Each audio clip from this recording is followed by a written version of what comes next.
Ever found yourself craving your mom's cooking after a long trip? Maybe you've landed back home, exhausted, and the first thing you want isn't a fancy meal out, but that familiar dish from your childhood kitchen. Or felt instantly comforted by a childhood dish, the kind that just melts your stress away and makes the world feel a little safer, even if just for a moment? That feeling isn't just nostalgia talking, it's science, and a little bit of culture too. Our cravings for comfort food are deeply rooted in the way our brains and bodies work. Let's break down the real reason your brain is basically addicted to mom's cooking, and how food, memory, and even addiction share surprising connections that go far beyond taste. Let's start with cultural food as emotional anchors. These meals are more than just recipes. They're rituals, passed down through generations, connecting us to our roots. Think about your favorite meal growing up. The anticipation, the smells wafting from the kitchen, the way it brought everyone together. Maybe it's a steaming bowl of pho, rich with spices and memories, a slice of grandma's lasagna, layered with love and tradition, or those cookies only your family made at holidays, filling the house with warmth and laughter. These aren't just calories for your body, they're like time machines for your brain, instantly transporting you to moments of joy, comfort, and belonging. From childhood, our brains link these flavors with safety, love, family, and celebration. Every bite is a reminder of who we are and where we come from. That's because every time you enjoyed that food with people you care about, your brain dropped a little dose of dopamine, the feel-good chemical that makes you want to come back for more. Over the years, it adds up. Each meal, each celebration, each shared laugh at the table strengthens those neural pathways. So now, that meal is more than just tasty. It's comfort, and it's wired deep. It's a shortcut to feeling safe and cared for, especially when life gets tough.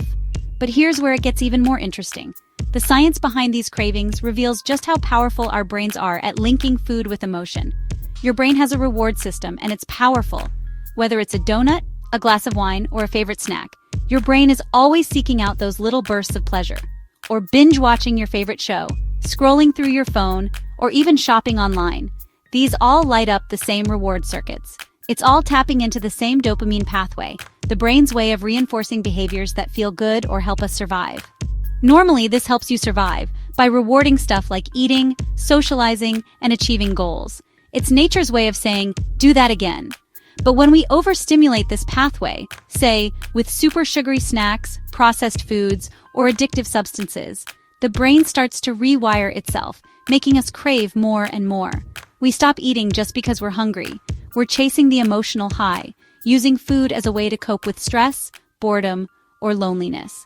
That's where cravings can override logic. Even when we know we're full, the urge to feel good can be hard to resist. Now, let's talk about alcohol and other addictions. These substances take the brain's reward system to a whole new level.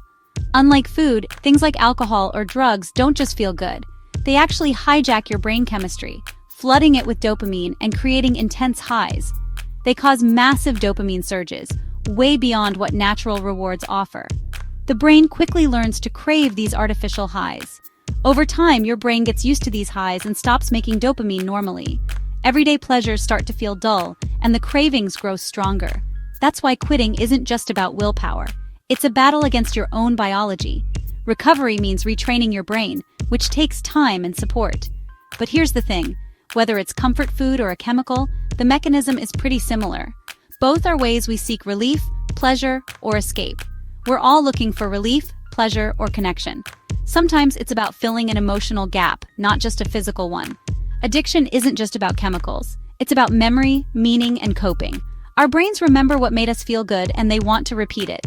So, should you give up mom's cooking? No way. The trick is mindfulness, being aware of why you're reaching for that comfort food, and savoring it with intention. Notice when you're eating for comfort, not just hunger. Ask yourself what you're really craving in that moment: connection, relaxation, or maybe just a taste of home. Enjoy your culture, but don't let it become an escape hatch. Celebrate your traditions, but also listen to your body and your emotions. Food is meant to nourish both body and soul. It's a bridge to our past and a comfort in our present. Just remember, even the best things in life are healthiest when enjoyed in balance. By understanding the science behind our cravings, we can savor our favorite foods and memories without letting them control us.